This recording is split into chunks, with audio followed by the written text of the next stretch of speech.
दोस्तों कैसे आप सभी, आशा करता हूँ बहुत ही अच्छे होंगे। यह मॉडल पेपर है, तो अगर आप किसी भी एग्जाम की तैयारी कर रहे हैं, स्पेशली अगर आप रेलवे ग्रुप डी एनटीपीसी की तैयारी कर रहे हैं, तो यह वीडियो आपके लिए बहुत ही खास होने वाली। चलिए वीडियो की शुरुआत करते हैं। वीडियो के अंत में फीडबैक जरूर दीजिएगा। देखते हैं पहला क्वेश्चन क्या है। पहला क्वेश्चन आपसे पूछा, हिग्स बोसान कण को किस नाम से जाना जाता है। हिग्स बोसान कण को किस नाम से जाना जाता है। Super particle, universal cell, God particle या मैजिक पार्टिकल। तो राइट आंसर हो जाएगा ऑप्शन सी, गार्ड पार्टिकल। चलते हैं अगले प्रश्न की ओर। अगला प्रश्न आपसे पूछा है, हरे पौधों में प्रकाश संश्लेषण की क्रिया में कौन सी गैस अवशोषित होती है। हरे पौधों में प्रकाश संश्लेषण की क्रिया में कौन सी गैस अवशोषित होती है। ऑक्सीजन, नाइट्रोजन, कार्बन डाइऑक्साइड या हाइड्रोजन। तो राइट आंसर हो जाएगा इस क्वेश्चन का ऑप्शन सी, कार्बन डाइऑक्साइड इस क्वेश्चन का राइट आंसर हो जाएगा। चलते हैं अगले प्रश्न की ओर। अगला प्रश्न आपसे पूछा है, किस वैज्ञानिक ने विद्युत चुंबकीय तरंगों का सिद्धांत दिया था।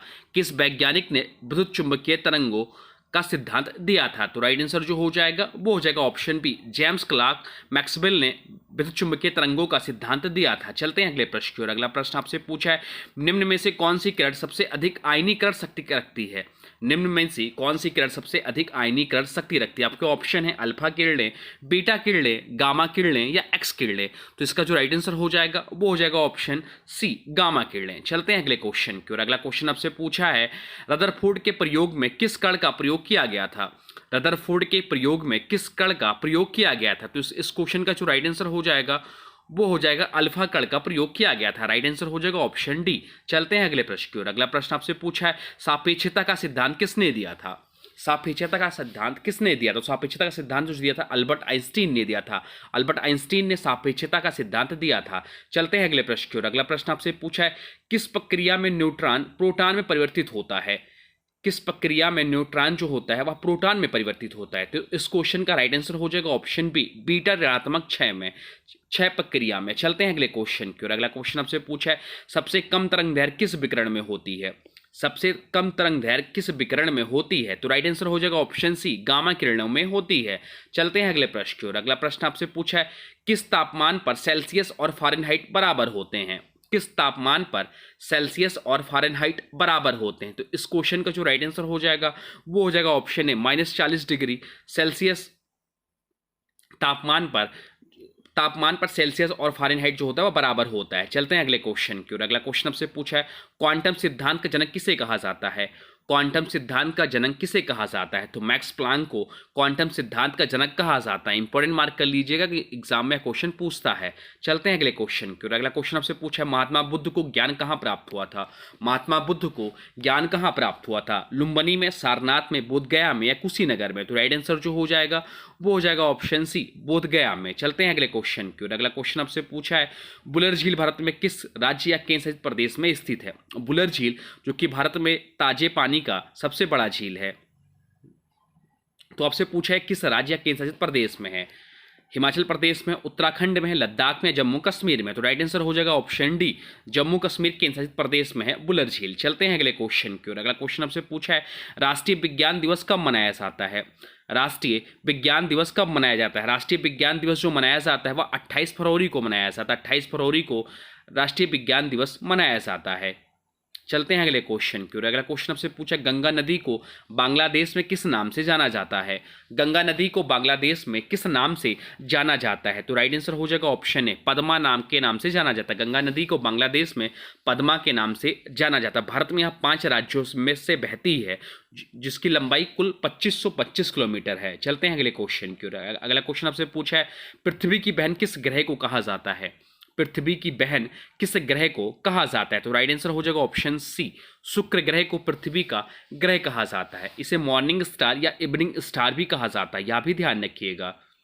चलते हैं अगले क्वेश्चन की ओर। अगला क्वेश्चन आपसे पूछा है, दूरदृष्टि दोष के लिए कौन सा लेंस प्रयोग करते हैं। दूरदृष्टि दोष में दूर की वस्तुएं स्पष्ट दिखाई देती है, परंतु पास की वस्तु जो होती है वह धुंधला दिखाई देता है। इसके निवारण के लिए जो उत्तल लेंस का प्रयोग करते हैं। तो राइट आंसर हो जाएगा ऑप्शन ए, उत्तल लेंस।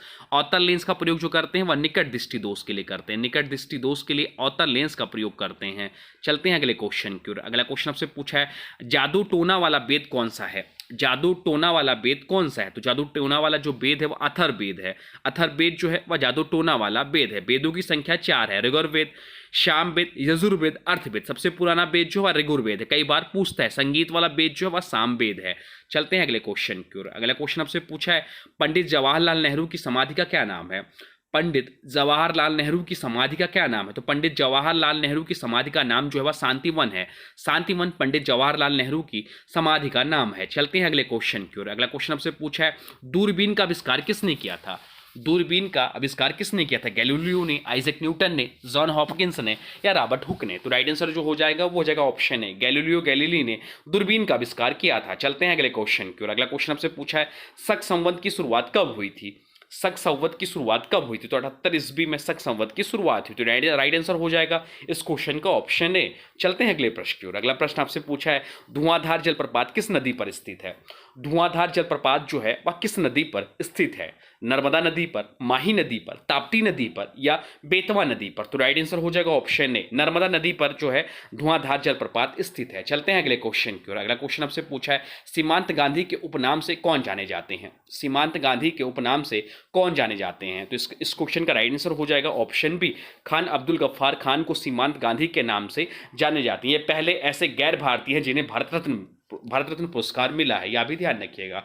चलते हैं अगले क्वेश्चन की ओर। अगला क्वेश्चन आपसे पूछा है अंतरिक्ष का शहर किसे कहा जाता है? अंतरिक्ष का शहर किसे कहा जाता है? तो अंतरिक्ष का शहर या सिलिकॉन वैली ऑफ इंडिया जो कहा जाता है वह बेंगलुरु को कहा जाता है। क्यों कहा जाता है? तो Indian Space Research Organisation ISRO का यहाँ हेडक्वार्टर है, इसलिए इसे अंतरिक्ष का शहर कहा जाता है। इसरो भारतीय अंतरिक्ष अनुसंधान संगठन, इसकी जो स्थापना हुई थी वह 1869 में हुई थी। आप यह ध्यान रखिएगा 1969 में हुई थी। चलते हैं अगले क्वेश्चन की ओर। अगला क्वेश्चन आपसे पूछा है सांची की स्तूप का निर्माण किसने करवाया? सांची की स्तूप का निर्माण किसने करवाया? तो अशोक ने सांची के स्तूप का निर्माण करवाया। चलते हैं अगले क्वेश्चन की ओर। अगला क्वेश्चन आपसे पूछा है मनुष्य ने सबसे पहले किस धातु का प्रयोग किया था? मनुष्य ने सबसे पहले किस धातु का प्रयोग किया था? आपको ऑप्शन है सोना, तांबा, लोहा या चांदी। तो राइट आंसर हो जाएगा ऑप्शन बी, तांबा का प्रयोग सबसे पहले मनुष्य ने किया था। चलते हैं अगले क्वेश्चन की ओर। अगला क्वेश्चन आपसे पूछा है किस अंग को आरबीसी जिसे लाल रक्त कोशिकाएं कहते हैं का कब्रिस्तान कहा जाता है? तो राइट आंसर हो जाएगा ऑप्शन डी, पलीहा को। चलते हैं अगले क्वेश्चन की ओर। अगला क्वेश्चन आपसे पूछा है भारत में स्थापित प्रथम नेशनल पार्क राष्ट्रीय उद्यान कौन सा है? तो भारत में स्थापित प्रथम नेशनल पार्क जो है राष्ट्रीय उद्यान है जो कि जिम कॉर्बेट नेशनल पार्क है। जिम कॉर्बेट राष्ट्रीय उद्यान, इसका जो पुराना नाम था वह हैली नेशनल पार्क था। यह जो है असम राज्य में है। चलते हैं अगले क्वेश्चन की ओर। अगला क्वेश्चन आपसे पूछा है भारतीय संविधान के किस अनुच्छेद में प्रेस की स्वतंत्रता वर्णित है? भारतीय संविधान की किस अनुच्छेद में प्रेस की स्वतंत्रता वर्णित है? तो इस क्वेश्चन का राइट आंसर हो जाएगा ऑप्शन बी, अनुच्छेद 19A में। चलते हैं अगले क्वेश्चन की ओर। अगला क्वेश्चन आपसे पूछा है कामाख्या मंदिर कहाँ स्थित है? कामाख्या मंदिर कहाँ स्थित है? मोस्ट इंपॉर्टेंट क्वेश्चन है, एग्जाम में क्वेश्चन पूछता है। तो कामाख्या मंदिर जो स्थित है वह असम में स्थित है। असम में कामाख्या मंदिर स्थित है। असम का जो पुराना नाम था वो कामरूप था, यह भी ध्यान रखिएगा। असम की जो राजधानी है वह दिसपुर है। इस समय यहाँ के जो मुख्यमंत्री हैं वह हेमंत बिस्वा शर्मा हैं। चलते हैं अगले क्वेश्चन की ओर। अगला क्वेश्चन आपसे पूछा है तमाशा किस राज्य का प्रसिद्ध लोक नृत्य है? तमाशा जो है वह किस राज्य का प्रसिद्ध लोक नृत्य है? तो तमाशा जो है वह महाराष्ट्र राज्य का प्रसिद्ध लोक नृत्य है। तो राइट आंसर हो जाएगा ऑप्शन बी, महाराष्ट्र का लोक नृत्य है तमाशा। तो ये है टॉप 30 क्वेश्चन आपके रेलवे ग्रुप डी और एनटीपीसी को ध्यान में रखते हुए यह सेट बनाया गया है। यह जो क्वेश्चन है ये प्रीवियस एग्जाम में पूछे गए हैं। हाँ, अभी तक बहुत सारी वीडियो हो चुके हैं, तो आप चाहे प्लेलिस्ट में जाके वो सब भी वीडियो देख सकते हैं। अब आज के वीडियो से क्वेश्चन है, इसका राइट आंसर आप लोग को कमेंट बॉक्स में बताना है। आज की वीडियो से क्वेश्चन है बुलर झील भारत के किस राज्य या केंद्र शासित प्रदेश में स्थित है? बुलर झील जो है वह भारत के किस राज्य या केंद्र शासित प्रदेश में स्थित है? इसका जो भी राइट आंसर होगा कमेंट बॉक्स में जरूर बताइएगा। साथ में वीडियो कैसा लगा इसके बारे में भी जरूर बताइए। कोई सुझाव हो तो वह भी कमेंट बॉक्स में लिख दीजिएगा। और देखिए, अभी तक आपने वीडियो को लाइक नहीं किया है तो प्लीज़ वीडियो को लाइक कर दीजिए और चैनल पर नए चैनल को सब्सक्राइब भी कर लीजिए। वीडियो पसंद है तो प्लीज वीडियो को स्टडी ग्रुप में शेयर भी कर दीजिए। चलिए मिलते हैं नए वीडियो में, तब तक के लिए thanks for watching railway exam target. For more update please subscribe railway exam target channel को।